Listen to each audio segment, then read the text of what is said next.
The snowstorm had already swallowed half the sky when the boy climbed aboard the late-night flight from Denver to Boston, clutching a worn backpack and a candy cane wrapper he kept folding and unfolding as though it carried his heartbeat.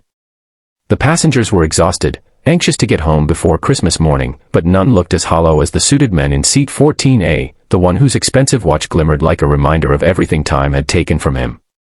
The boy noticed him immediately. Children always can. And in that fragile moment, somewhere between the whine of the engines and the trembling windows, fate narrowed itself into a single row of seats, where a lonely child and a lonelier man would collide a few hours before Christmas. Before we continue, if you believe in kindness, second chances, and the power of unexpected encounters, please take a moment to like, comment, share, and subscribe. Your support helps stories like this reach more hearts. The boy's name was Oliver, no more than 8, with hair sticking out from under a knitted beanie that was clearly made by someone who loved him deeply. He sat quietly, curling into himself, yet glancing now and then at the suited man. That man, Mr. Grayson Hale, CEO of one of the largest tech companies in the country, did not meet his gaze. He stared forward with the expression of someone who had forgotten how smiles worked. Business magazines called him a genius, a visionary, a man who built empires. But anyone who looked closely enough could see the cracks beneath the corporate armor, the exhaustion, the grief lingering around the eyes, the silence that clung to him like a second skin. The plane took off into the snow-covered darkness. Oliver pressed his nose to the window, watching the city vanish beneath the clouds. Hours earlier, he'd hugged his mother goodbye at the airport. She was staying behind to take care of his sick grandmother while he flew to spend Christmas with his aunt. It was supposed to be a simple trip, but nothing feels simple when you're 8 and scared and the world outside is a storm. Grayson shifted in his seat, loosening his tie. He had not planned to be on this flight. His assistant booked it at the last second, trying to push him home for the holiday he had been avoiding. Boston meant memories, most of them painful. It had been 2 years since he lost his wife, Claire, to an unexpected heart complication days before Christmas. Ever since, the holiday had felt like a cruel reminder of everything he could not fix, everything his wealth and success could not save. He'd buried himself in work, convinced isolation was easier than remembering. As the plane continued through turbulence, Oliver took a shaky breath and whispered something barely audible. Grayson glanced toward him, not out of curiosity but irritation. But then he saw the child's trembling hands, the way he bit his lower lip the same way Grayson's own daughter used to when she felt overwhelmed. And something inside him shifted, just a little, just enough to soften the edges. Oliver's eyes were glassy, but determined. He stared straight at the CEO and said in a small, fragile voice, "Mom said lonely people need friends." The words hit Grayson like a punch he never saw coming. Nobody on earth talked to him like that, not his employees, not investors, not the journalists who glorified or criticized him. A child's simple observation slid past all his defenses. For the first time in months, he truly looked at someone.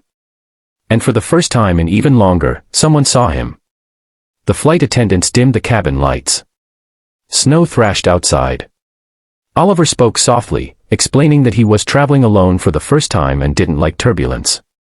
He rambled in the way children do when they're afraid, telling Grayson about how his mom said people sometimes pretend to be strong because they're scared to be sad in front of others. He said grown-ups forget that crying makes your heart lighter and that Christmas is supposed to help people heal. Grayson listened, not because he wanted to, but because something inside forced him to. Maybe it was Claire's voice deep in his memory, reminding him how she always believed small moments changed people more than grand events.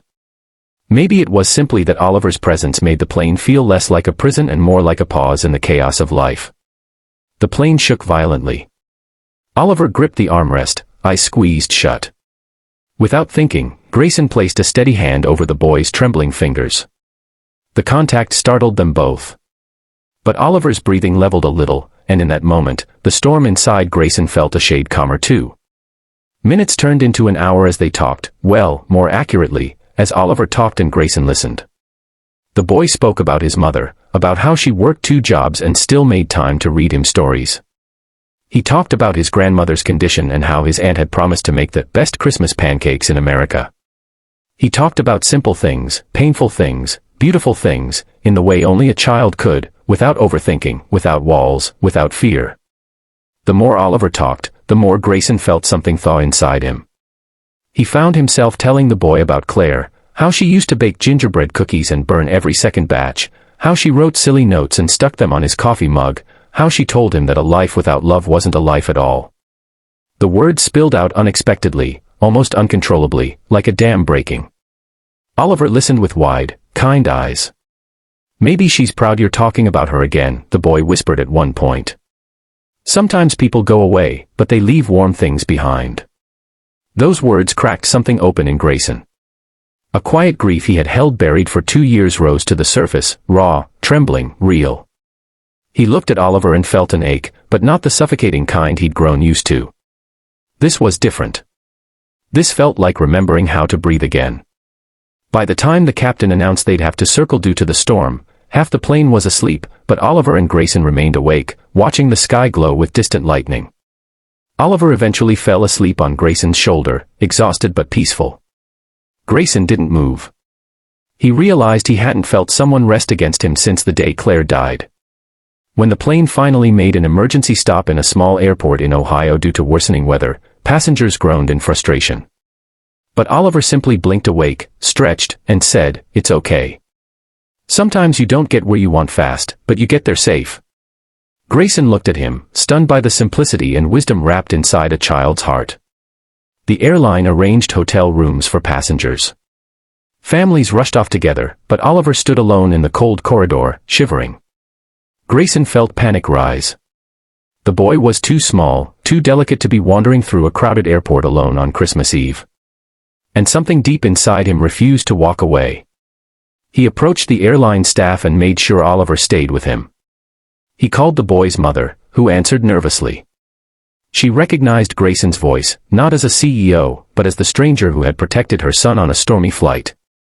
Her relief was palpable. She thanked him again and again, blessing him for being an angel on a night when fear could have swallowed a child. At the hotel, Grayson ordered warm food and hot chocolate. Oliver devoured the pancakes, insisting they tasted better than the ones his aunt promised. They watched the news about the storm together, and as midnight approached, the lobby Christmas tree flickered gold. In that quiet, gentle glow, Grayson realized the boy wasn't just easing his loneliness, he was healing it. When the weather cleared by dawn, the airline arranged another flight to Boston. Grayson stayed with Oliver until his aunt arrived. She hugged the boy tightly, thanking Grayson through happy tears. Before leaving, Oliver reached out, tugged on Grayson's sleeve, and whispered, "Mom says lonely people need friends, so you can call me one forever." It undid him. Completely. Hours later, Grayson stood outside the Boston airport, snow melting on his coat, staring at the horizon. Something inside felt different, lighter, warmer. He pulled out his phone, hesitated, then dialed someone he hadn't spoken to in years, his estranged brother. The call connected. A tentative hello. A long pause. A quiet, trembling "Merry Christmas." And for the first time since losing Claire, Grayson felt like maybe, just maybe, he was returning to the world.